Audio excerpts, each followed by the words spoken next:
Manhunt launched for two prisoners who have escaped from prison yesterday. Now, this is the headlines in prison news. Now, everyone that's been following my channel, I do weekly episodes of prison news on the app that I get sent through to my laptop. And the first one I'm doing today, which I've just mentioned, this one has popped up a load of times on a load of different headlines saying manhunt launch for two prisoners who have broken out of jail as police issue do not approach warning. But what I will say about this one is, as soon as I read it, I thought it's got to have been a Category D prison. So it says Suffolk police have warned the public not to approach Joshua Lewis and Levi Mitchell after they were found to have disappeared from HMP Hollesley Bay. So Hollesley Bay is a Category D prison. And a Category D prison is for what they would class as not minor offences, but people that are classed as not dangerous.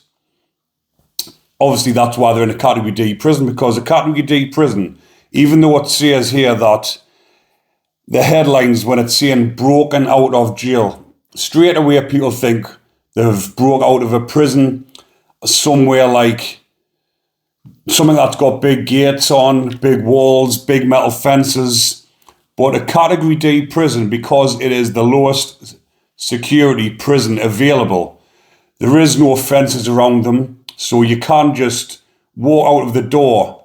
And because all the doors are open, I've never actually been in a Category D prison myself. I've been in the A, B's, and C. But the Category D, you can just walk out of your pad. Your pads aren't locked. You don't get locked in.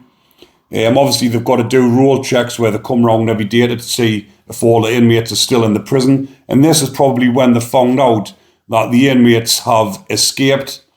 But I wouldn't actually say escaped. I would call it absconded.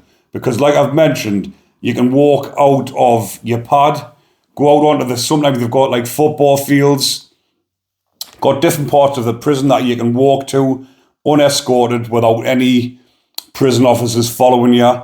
There's very little prison staff in these prisons, and like I've mentioned, it's the lowest security you can get in England and Wales, Category D. So they've obviously just walked straight out of the prison together, and it's now all over the headlines. Manhunt looking for two dangerous prisoners, when in fact they probably might only have a few weeks left on the sentence or a couple of months. And I'm not minimising it, but what I'm saying is it's not as if they've broken out of the prison where they've smashed their way through walls, broken through fences or anything like that. They've actually just walked out of the prison as if it's like a bail hostel, and they've absconded. But it's got all over it. It was saying like one of the lads is serving a 2-year, 4-month sentence for a Freya,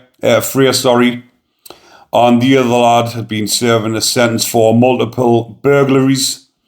So again, the class burglaries and a Freya can be arranged over different offences, but a Freya is sometimes when you're involved in maybe a fight or a dispute, something like that, and the other lad's been in for multiple burglaries. And this is why they'll have been placed in a Category D prison, because they won't be deemed as dangerous prisoners, and that's why they're there. But now that they've absconded, it's all over the headlines that do not approach dangerous prisoners. They've broke out of prison and they've absconded. When again, it's just headlines just to make the news. We'll see what else it says. It's saying Suffolk police have urged the public to contact them urgently. Do not approach. And again, they're making them out to be massive, dangerous criminals, when in fact what they would be classed as low-level criminals. Even though some people might say burglary is not a minor offence, which it's not, because if you get your house burgled, it's a rare. Obviously, it's not a very nice thing to happen to if everyone's ever had the house burgled. It's something that can be traumatising for the people that it's happened to. But they've been put in Category D, and they've walked out of the prison together, and it says it was on a Saturday night, so they've probably been on a session in the prison, because in the category D's, it's full of alcohol, drugs, phones, and it's just one big session. That's if you're that type of prisoner, because there is the prisoners that are into the fitness. They keep away from that sort of thing. They want to get their head straight, ready for release. A lot of them have actually got outside jobs, because from a category D prison, once you've been there for a number of months, sometimes a number of weeks, depending on the prison, but it's normally what's called a lie down period, where you do a number of months in a category D prison, and then you can get work. A lot of the time it's in charity shops in the local city centres, where on a morning what happens is a minibus will get all the lads rounded up who's got to go to work, and someone drives the minibus, probably someone that's contracted from the prison, picks up multiple lads, drops them off in all the designated places. Like I've mentioned, a lot of them start off in charity shops. They get minimal pay, but it's rehabilitating them, it's trying to get them back into work, and it's giving them a bit of a purpose. It's getting them out of the prison, it's getting them a little bit of a wage. And other people have gone on to, if they've got friends or they know people that have got big firms, maybe it's building firms, they go out, if they've got the CSCS card, they go out working on building sites and they're making good money.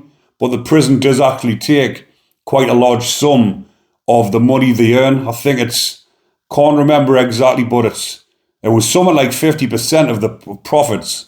Say the lads go out and make £500 a week, try to build it up ready for the release. I'm sure the prison takes quarters, if I'm wrong. People who's been in Cat D's might be different now, but they were taking between 50 and 70% of the wages off the lads. But again, obviously, if the lads are trying to rehabilitate themselves, they've got a decent job, that money should be there for them, saved up for when they get released, so they can go on to provide themselves with housing and further employment. But that's enough about the Cat Ds. I just thought I would mention a bit on the Cat D, obviously talking about this absconding, or as they've just classed it as an escape, broke out of prison. But I've just touched on the Category D just to let people know what happens in the Category D prisons. But I will go on to the next one in the headlines is tens of thousands of shoplifters, drug dealers and other crooks could avoid jail under new plans to ease prison crisis. So like I've mentioned in a few of the other videos, if you've been following them, the prisons are at full capacity. Some of them, like when I mentioned Wandsworth, it's normally all the local prisons. Say the capacity is normally around about, the prison was designed for 750 inmates, I think that Wandsworth, something around them lines there. And it's something like the capacity as at 1,400, so it's a double the capacity, because the cells were designed to be single cells and they've now got them as doubles, which means people are twoed up. Sometimes there's three to a cell. So the conditions are crammed, there's no rehabilitation. And as it's saying here, the prison system is absolutely ram-packed, and it's not just in England and Wales, it's up in Scotland. There's a massive crisis on where there's no place to hold the prisoners. They were talking about sending prisoners abroad to do the time in different countries, because there is countries over in Europe that if the jails are full, they'll do like a prisoner where they transfer the prisoners over into another country to serve the sentence. And they were on about trying to do something similar here, but I can't actually see that happening. But all they need to do is, like I've mentioned previously, get rid of these old Victorian prisons, which are not fit for purpose, and build big massive prisons like HMP Berwyn and get them run properly. Because HMP Berwyn is one of the biggest prisons in the UK, or if the biggest prison. But I'll just go on to tell you a little bit what it's saying here. So it's saying tens of thousands of shoplifters, drug dealers and other criminals may avoid jail under emergency plans to ease the prison crisis. One leading retailer last night described government measures to slash the number of short prison sentences as a dangerous move which would embolden thieves. Justice Secretary Alex Chalk will introduce laws seeking to stop judges and magistrates handing down jail terms of less than a year. Ministry of Justice data shows 29,631 criminals were given jail terms of less than a year in 2022, many of which would avoid prison under Mr. Chalk's measures, which exclude violent, sex or terrorism offences. Analysis of figures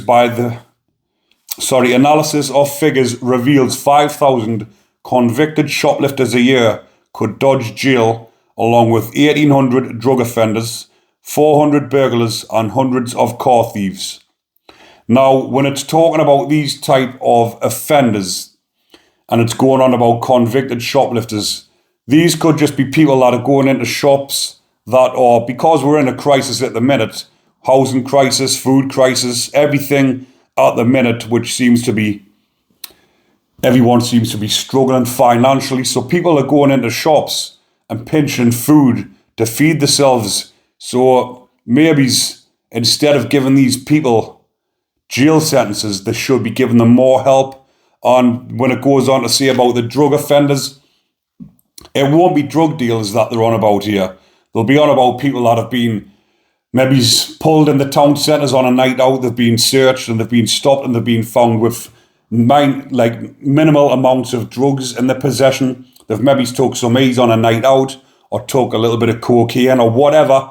Not that I'm justifying it, but these are the type of things that they're on about here, because if you're going to be getting less than a year for a drug offence, then to me, that's just somebody that's been stopped in the street and caught with a minimal amount of drugs in their possession, which isn't for sale. It's something they've actually bought for themselves, and it could be somebody, well, probably somebody with a drug addiction, which should also be given help, or someone that's taking it recreationally, which a lot of young people, which I did myself in the teenage years, when you're going out drinking, you might go out and take a bit of ecstasy if you're going to a party, which to me shouldn't be given a sentence straight away. Someone like that should be given help. Obviously, when you get probation, and they should be given a chance to rehabilitate themselves instead of being chucked straight into prison. So this could actually work. But then it goes on to say 400 burglars and hundreds of car thieves. But to me, burglars are in different categories to somebody that's been caught with a little bit of drugs in their possession. Because if someone comes in, burgles your house when you're not in, takes your possessions, then it's a different ball game in my eyes, because people that burgle other people's houses are lowlifes. You don't go and burgle somebody's house. It's just not something that I've ever done. It's never been in my nature, and it's not something, not that I'd agree with any of these crimes, but I'm just saying burglars are in different categories to someone that goes and takes a bit of food out of a shop, or someone that has a minute bit of drugs on them for a recreational use on a weekend. But it says the announcement part of a package to create space in jails amid record numbers of inmates came despite Prime Minister Rishi Sunak pledging to crack down on an unacceptable 25% surge in shoplifting. Now again, you've got to ask yourself, if there's a 25% surge in shoplifting, why is that happening? Is that happening because people can't feed the kids? People can't feed themselves. They're going into the shops to get food. That's only my perception of this, and this is what I think could be happening. So instead of Rishi Sunak cracking down on this, why doesn't he put something in place, instead of all the community having to come together and setting up these food banks? There's loads of things in place that aren't government funded. All these food banks are people set up. Even the shops set them up. They've got them in shops where they have trolleys at the front and you can donate food. But again, Rishi Sunak is wanting to crack down and put these people in prison instead of solving the problem and trying to get people housed, trying to give people food, and trying to get people on the right track instead of putting them in prison, which is going to send them right back, because these people might already have houses. They just can't feed themselves because they're using money for electricity and gas or whatever. So go and put somebody in prison is not going to solve the problem. It's going to make the problem worse, because when we come out on release, they're not going to have the house that they did have, because the house will be took off them because they can't afford it. And it's just going to create further crisis. So I think they need to put a lot more thought into what they're doing before they put things like this into action. Yeah, what else does it say on here? Mr. Choke's measures are expected to be tabled as an amendment to the Victims and Prisoners Bill currently going through Parliament and may be enforced within months. But again, I'll just say this. The prison population stood at 88,126 yesterday, down 99 on last week's all-time high, but still leaving only 760 spaces. So I think in total there's obviously there must be round about 89,000 prison spaces altogether I think this is just in England and Wales, and it's nearly at maximum capacity. But how many prisons have they built in the last few years? Or how many rehabilitation centres, or how many things have they done to try and tackle the problem instead of creating more problems? That's what I say. I see that they're just creating more problems, because chucking people in prison for minor offences is, if you go back on my previous video when I've just talked about the prison number, if you put someone in prison for shoplifting, all you're going to do is create further problems for that person. That person, when he gets released, he or she, when they are released, will then not be able to get a job. They will then not be able to get housed. It'll be hard to get on the council housing list. The council don't like giving houses to people that have been to prison, which they class as criminals, even though they might have only served a couple of months for that shoplifting offence. That couple of months has ruined the rest of their life. Yes, it was them that done the crime in the first place, but try and tackle the problem before sending them on to prison. Yeah, but I'll go on to the next one, which is, where are we at? So it says here, 4 terrorists sent back to prison over lie detector tests introduced after London Bridge attack. So what they're doing now is, when people are being released from prison, I think it must be more so for terrorists, when they're being released from prison, when they go into probation, part of the probation or part of their license conditions, part of their license conditions is that they have to have lie detector tests to see where they've been or what they've been up to. But it just goes to show, I've seen it on someone else's channel when they were talking about lie detector tests, that they're obviously, well, on this other channel they were saying that the lie detectors are true and they actually do work. But again, if they're using these sort of lie detector tests to send people back to prison, why can't they use these lie detector tests to sort of, they don't ever use them in court cases, do they? But what about these people that are always, or sometimes people are falsely imprisoned, and if they have a lie detector test and it comes back that they were telling the truth, but they still don't get released from prison? Because I have seen it happen, and there was one not so long back. But before I mention the case, I'll just get back into this one. So 4 convicted terrorists have been sent back to jail as a result of the mandatory lie detector tests introduced after the Fishmongers Hall attack. 3 were recalled to prison after disclosing risk-related information, while the 4th didn't comply with their polygraph license condition. Compulsory lie detector tests for terrorists convicted of irrelevant offence who are granted parole were introduced by the Counter-Terrorism and Sentencing Act 2021, which was drawn up after the 2019 Fishmongers Hall attack. Osman Khan, 28, had been attending a conference on prisoner rehabilitation when he stabbed to death Cambridge University graduates Jack Merritt, 25, and Saskia Jones, 23, who were also at the event. The convicted terrorist who planned to blow up the London Stock Exchange and build a training camp in Pakistan had been out of prison on licence for more than a year after serving half of a 16-year sentence. The Ministry of Justice report said 46 people have been subject to the polygraph licence condition between the 29th of June 2021 and the 30th of June 2023. A total of 88 lie detector tests have been carried out on 39 people, with the result classified as a significant response in 31 instances, or 35% of the examinations. A significant response is an examination result interpreted as deceptive, where the examiner concludes the individual has not been telling the truth when answering one or more of the polygraph examination questions. Disclosures of risk-related information which are considered alongside other risk-relevant information were recorded in 63 instances, or 72% of examinations. In 3 cases, this has led to individuals being recalled.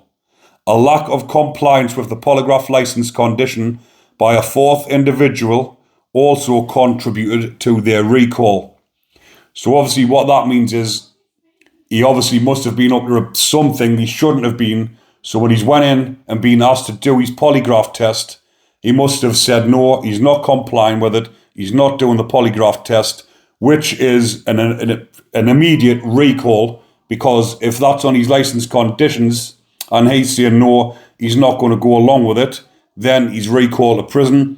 But the other one that he just mentioned there, that was doing a 16-year sentence, and he'd served half of the 16-year sentence, which leaves a remainder of 8 years, which is 8 years on licence, which means for the full 8 years, he'll be subject to those conditions. But now that he's been recalled back to prison, he could realistically serve the remainder of the 8 years.